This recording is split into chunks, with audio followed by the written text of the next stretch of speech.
नमस्कार। आशा करता हूं कि आप लोग ठीक हो। Meaner, leaner, stronger, can you feel the terror, power, fire.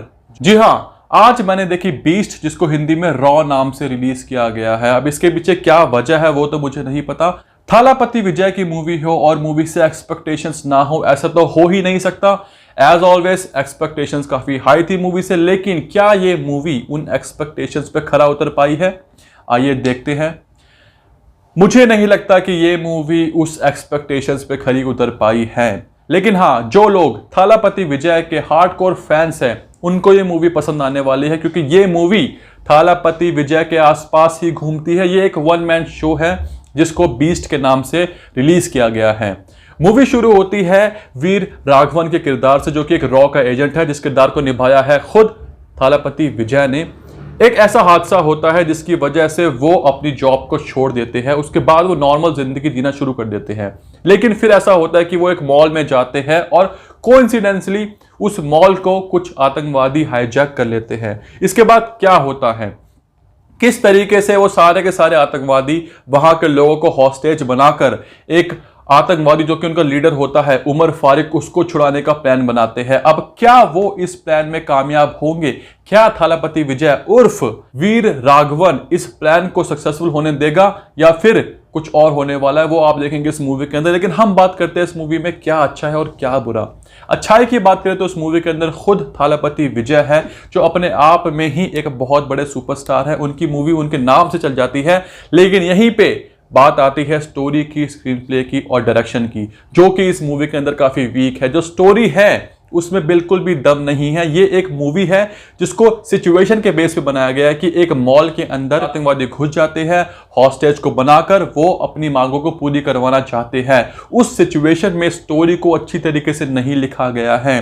पूरी मूवी में सिर्फ एक ही किरदार निखर के आता है, वो है थालापति विजय का। जो आसपास के किरदार है उनको बिल्कुल भी इंपॉर्टेंस नहीं दी गई है। लेकिन हाँ, एक कैरेक्टर है जिनको वीटीवी गणेश जी ने बहुत ही बेहतरीन तरीके से निभाया है। उनका कैरेक्टर काफी फनी है। जब भी वो स्क्रीन में आते हैं तो एक अलग ही हंसी आती है, एक अलग ही डायलॉग डिलीवरी देखने को मिलती है। और जो उनके साथ में सिक्योरिटी गार्ड की भूमिका निभाते हैं, उनकी एक्टिंग भी काफी अच्छी है, काफी फनी उनका रोल है। इसके अलावा जो पूजा हेगड़े हैं, पूजा हेगड़े को सिर्फ और सिर्फ थालापति विजय यानी कि वीर राघवन के लव इंटरेस्ट के रूप में दिखाया गया। उनके लिए इस पिक्चर में करने के लिए कुछ भी नहीं था। और बात करें एक्शन सीन्स की, तो एक्शन सीन्स काफी अच्छे हैं, जो होते हैं टिपिकल कॉलीवुड फिल्म में, वही दिखाया गया है इस मूवी के अंदर भी। जिस तरीके से विजय आते हैं, सारे गुंडों को मारते हैं, और वो सीन जिसमें दो शील्ड बन के आती है, वहां से निकल के वो बाकी लोगों को मारते हैं, लेकिन वो सारे के सारे सीन्स को स्लो मोशन में दिखाया गया है। मुझे समझ में नहीं आ रहा था कि क्यों बार बार इन सारे सीन्स को स्लो मोशन में दिखाया जा रहा है। जो सीन्स है वो काफी ज्यादा ब्रूटल है, इसके बावजूद भी वो दिखने में ब्रूटल नहीं लगते हैं, क्योंकि जो माहौल है मूवी का वो काफी ज्यादा लाइट है। लगता नहीं है कि आपको बिल्कुल भी टेंशन हो रही है कि अब क्या होने वाला है, क्या किसी हॉस्टेज को मारा जाएगा, क्या होने वाला है, किस तरीके से प्लान को एग्जीक्यूट किया जाएगा, क्या आतंकवादी छूटेगा कि नहीं छूटेगा। कुछ भी टेंशन नहीं क्रिएट करी गई है, कुछ भी थ्रिल नहीं है। सबको पता है कि क्या होने वाला है, क्योंकि विजय है, उनके सामने कोई भी गुंडा स्ट्रॉन्ग है ही नहीं। जो अपोनेंट है वो काफी वीक दिखाया गया है। और जो मेन विलन है इस मूवी का, उमर फारूक, उसको अगर आप देख लोगे तो आपकी तो हंसी रुकेगी नहीं, क्योंकि वो लग ही नहीं रहा कि कोई मेन विलन होगा। ऐसा लग रहा है कि बिल्कुल खेल सा चल रहा है। सबको पता है कि क्या होने वाला है, फिर भी मूवी को बार बार स्ट्रेच किया जा रहा है। इस मूवी की एक बड़ी यूएसपी है अनिरुद्ध का म्यूजिक। जो गाना है बल्लम पिता पिता ते अरेबिक कुथू, क्या डांस किया है उसमें थालापति विजय ने, बेहतरीन। वो गाना है जो मूवी के पेस को बढ़ाता है, मूवी में चार चांद लगा देता है, जिसके ऊपर बाकी आजकल बहुत सारी रील्स भी बन रही है, आपने देखा होगा, बलम पिता पिता ते। तो वो गाना काफी अच्छी तरीके से बनाया गया है, शूट किया गया है। इसके अलावा जो बीजीएम है, जब थालापति विजय की एंट्री होती है और जो बीजीएम बजता है, background music, leaner, meaner, stronger, can you feel the power, terror, fire, वो बीजीएम काफी ज्यादा अच्छा है। वो इस सीन को एक और नए लेवल पर ले जाता है। इसके अलावा मूवी में और कुछ ऐसा नहीं है जिसको लेके कुछ बोला जाए। स्टोरी काफी वीक है, स्क्रीन प्ले काफी वीक है, कॉमेडी काफी अच्छी करी गई है, मुझे कॉमेडी काफी पसंद आई थी।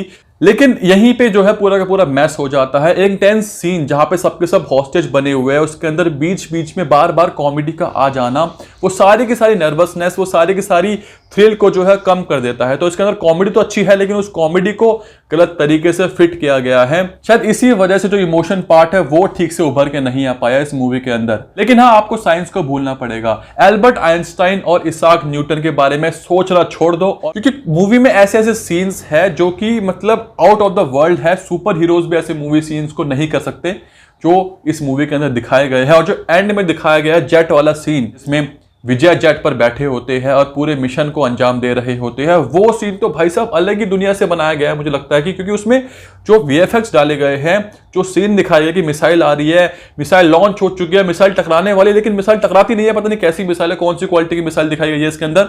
और मुझे एक बात समझ में नहीं आती, इसमें थालापति विजय को, जो हिंदी वर्जन है जो डबिंग करी गई है, उसमें थालापति विजय बोलते हैं कि वो सलमान खान के फैन हैं। पता नहीं क्यों उसमें थालापति विजय को सलमान खान का फैन दिखाया गया है, मुझे वो बात समझ में नहीं आई।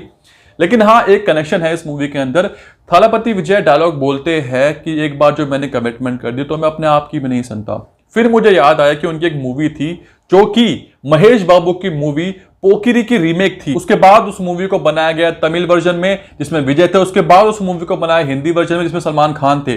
तो ये मुझे लगा कनेक्शन था इस मूवी के अंदर, तभी वो डायलॉग आता है कि एक बार जो मैंने कमिटमेंट कर दी तो मैं अपने आप की भी नहीं सुनता। इसके अलावा जो डबिंग करी गई है, डबिंग काफी अच्छी है। जो डबिंग में जो आवाज है थालापति विजय की हिंदी डबिंग में, वो काफी सूट करती है उनके ऊपर, तो वो पार्ट मुझे अच्छा लगा।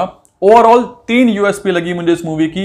एक तो थालापति विजय, दूसरे जो बीजीएम है अनिरुद्ध का, और तीसरा डबिंग। उसके अलावा स्टोरी, स्क्रीन प्ले, डायरेक्शन, ये काफी मुझे कमजोर लगा। और ओवरऑल ये मूवी एक वन टाइम वॉच है। और बात करें ओवरऑल रेटिंग की तो मैं दूंगा इस मूवी को 2.5 star out of 5। 1 star Thalapathy Vijay के लिए, उनकी परफॉर्मेंस के लिए, उनकी एक्शन के लिए, उनके स्वैग के लिए। दूसरा स्टार अनिरुद्ध के बेहतरीन म्यूजिक, बैकग्राउंड म्यूजिक के लिए।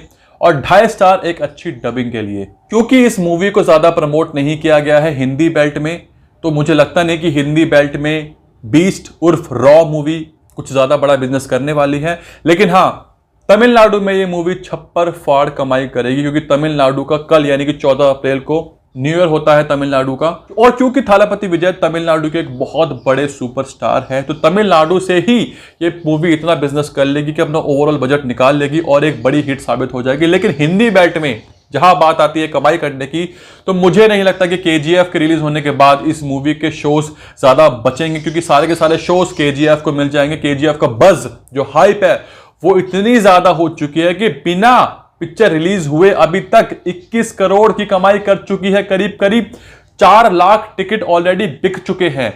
21 करोड़ की कमाई मूवी ऑलरेडी कर चुकी है, रिलीज होने से पहले ही टिकट बेच बेच के, एडवांस बुकिंग कर करके। तो केजीएफ 2 के सामने हिंदी बेल्ट में आई डोंट थिंक सो कि बीस्ट मूवी यानी कि रॉ मूवी कुछ ज्यादा धमाल मचा पाएगी। लेकिन हाँ, साउथ रीजन में, स्पेशली तमिलनाडु रीजन में, ये मूवी एक बहुत बड़ी सुपरहिट साबित होंगी।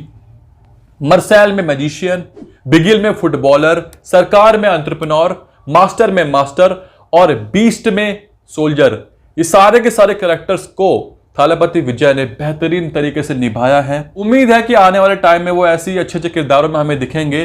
तो इस वीडियो में इतना ही। अगर आपने इस मूवी को देख लिया है तो प्लीज मुझे बताओ कमेंट सेक्शन में कि आपको ये मूवी कैसी लगी। आपकी राय बहुत जरूरी है। तब तक के लिए धन्यवाद।